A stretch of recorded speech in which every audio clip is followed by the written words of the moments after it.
सरकार ने ट्रायल नहीं किया, कोई मीडिया ने ट्रायल नहीं किया, ट्रायल सीधे सुप्रीम कोर्ट ने किया। सुप्रीम कोर्ट ने 31 अगस्त 2018 को जजमेंट पास किया। उस समय सरकार कांग्रेस की ही थी। अगर आप उस जजमेंट को मान लिए होते और लोगों का भुगतान कर दिए होते रियल एस्टेट हाउसिंग बॉन्ड का, तो मामला ही नहीं बनता। तो आपने तो भुगतान नहीं किया।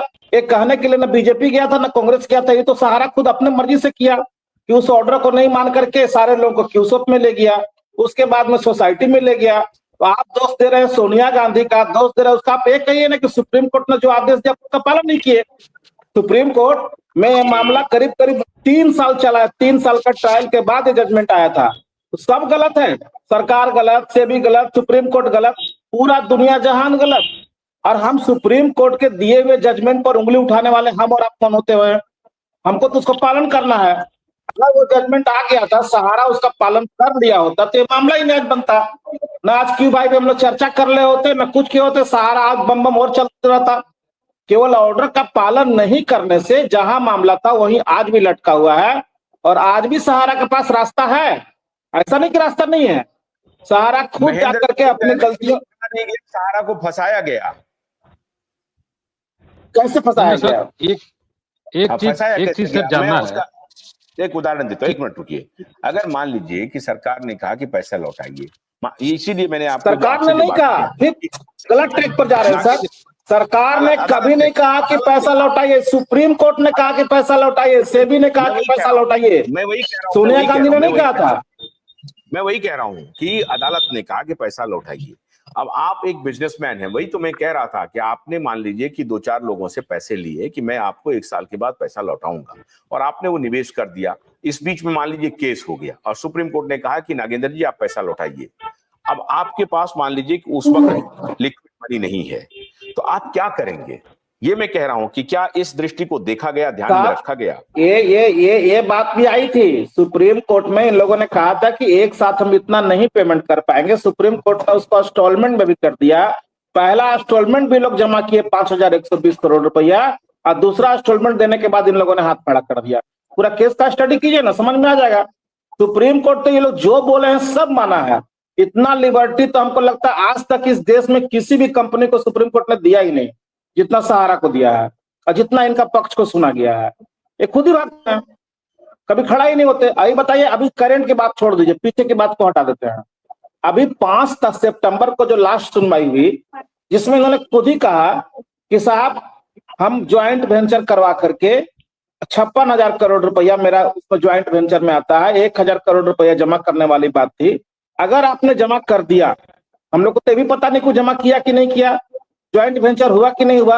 अगर आपने सारा कुछ कर दिया, खुद सहारा को जाकर डेट पेंशनिंग करा देना चाहिए था कि साहब हम अब पूरा काम करके आए हैं, हमको डेट दे दीजिए और हमको सुन लीजिए।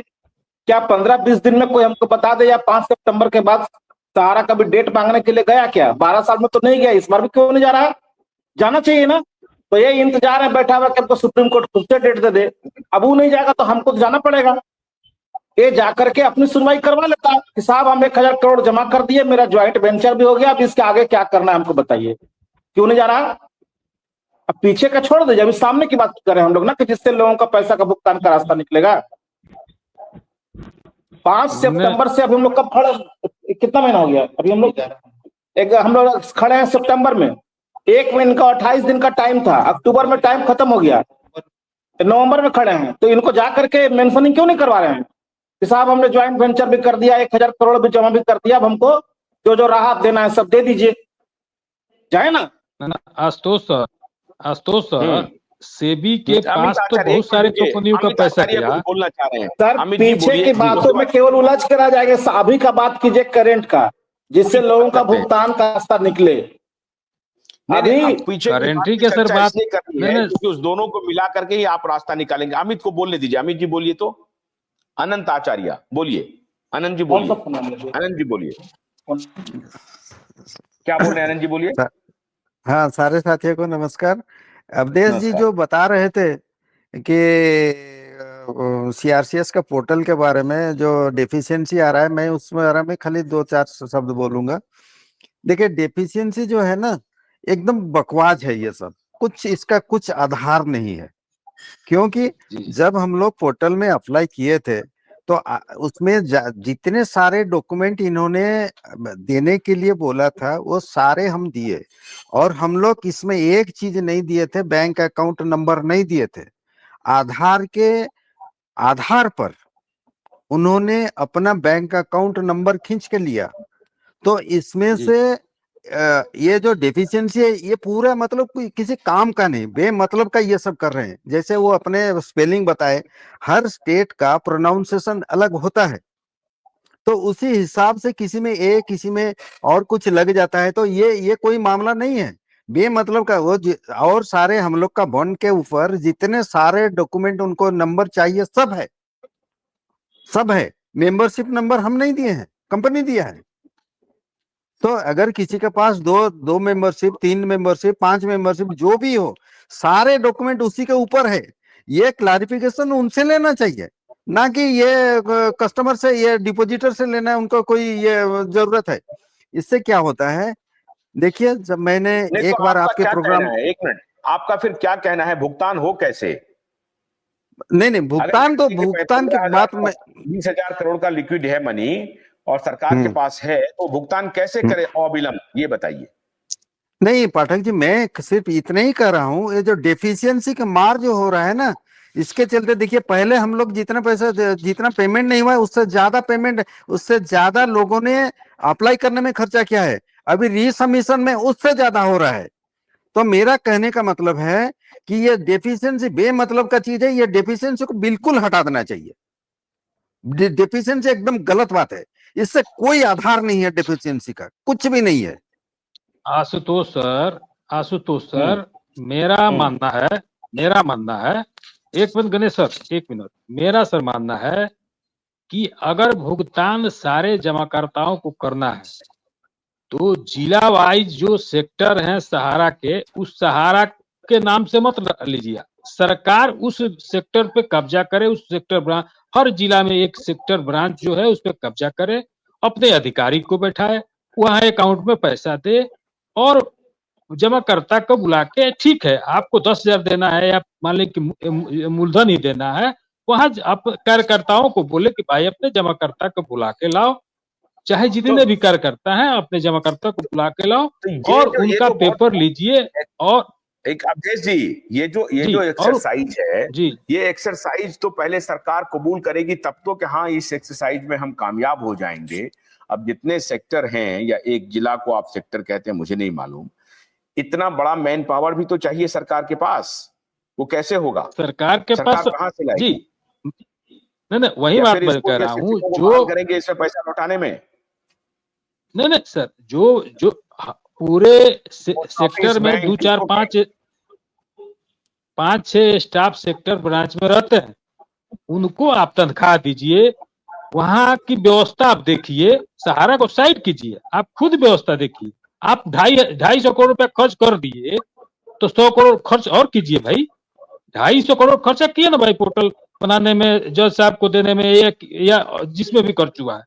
तो आप सेक्टर जिला में ब्रांच अगर जो है उसको एक्टिव करके, वहां के 4 गो स्टाफ है तो 100 करोड़ रुपया और खर्चा कीजिए, और वहां के जो कार्यकर्ता हैं उनसे बुलाइए। अगर मान ली 1 लाख पेमेंट है, 50,000 आपको देना है, तो भाई 50,000 को आप उसका पेपर दीजिए कि हाँ 50,000 इस दिन के बाद मिलेगा, या लिख के दे दीजिए और उसका सर्टिफिकेट आप लीजिए, या सर्टिफिकेट पर भी चढ़ा दीजिए।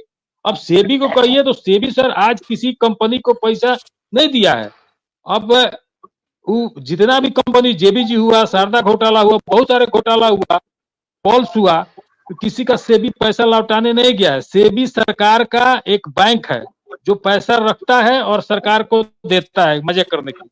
सेबी कोई हमको हमारे हिसाब कोई संस्था है, सेबी एक सरकार का बैंक है, तो पैसा वहां आता है और वो मजे करता है सरकार को। मेरा मानना है ये।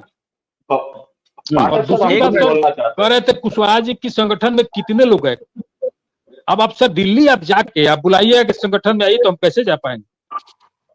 एक मिनट रुकिए जरा, चौधरी जी क्या कह रहे हैं? चौधरी जी बोलिएगा। हाँ गणेश जी बोलिए, फिर नमस्कार जी, नमस्कार सर। लाइव में जुड़े सभी साथियों को मेरा नमस्कार। मैं अवधेश जी से कहना चाहूंगा, जैसा अभी अवधेश जी ने कहा है कि सरकार ये करे, तो सरकार ये क्यों करे सर? सारा काम सहारा क्यों नहीं कर रही है? सरकार के माथे क्यों डाल रहे हैं? और रही बात डिफिशियंसी की, तो डिफिशियंसी कौन दे रहा है? इस बात को समझिए। पोर्टल पर लॉगिन करने के बाद में अगले 30 दिन किसको मिल रहे हैं? सहारा को मिल रहा है ना अगले 30 दिन। तो डिफिशियंसी कौन दे रहा है? वेरीफाई कौन कर रहा है? सीआरसीएस नहीं कर रहा है, सहारा कर रहा है ना। जैसे ही पोर्टल पे लॉगिन किया जाता है, फर्स्ट 30 दिन सहारा को दिए जाते हैं, उसके बाद में अगले 15 दिन पोर्टल को दिए गए, सीआरसीएस को दिए गए। तो आज जो डिफिशियंसी दे रहा है वो कौन दे रहा है? सहारा ही तो दे रहा है ना। क्या इस 30 दिन में जो कमियां हैं उन जमाकर्ताओं की, क्या सहारा उसका दुरुस्तीकरण नहीं कर सकती?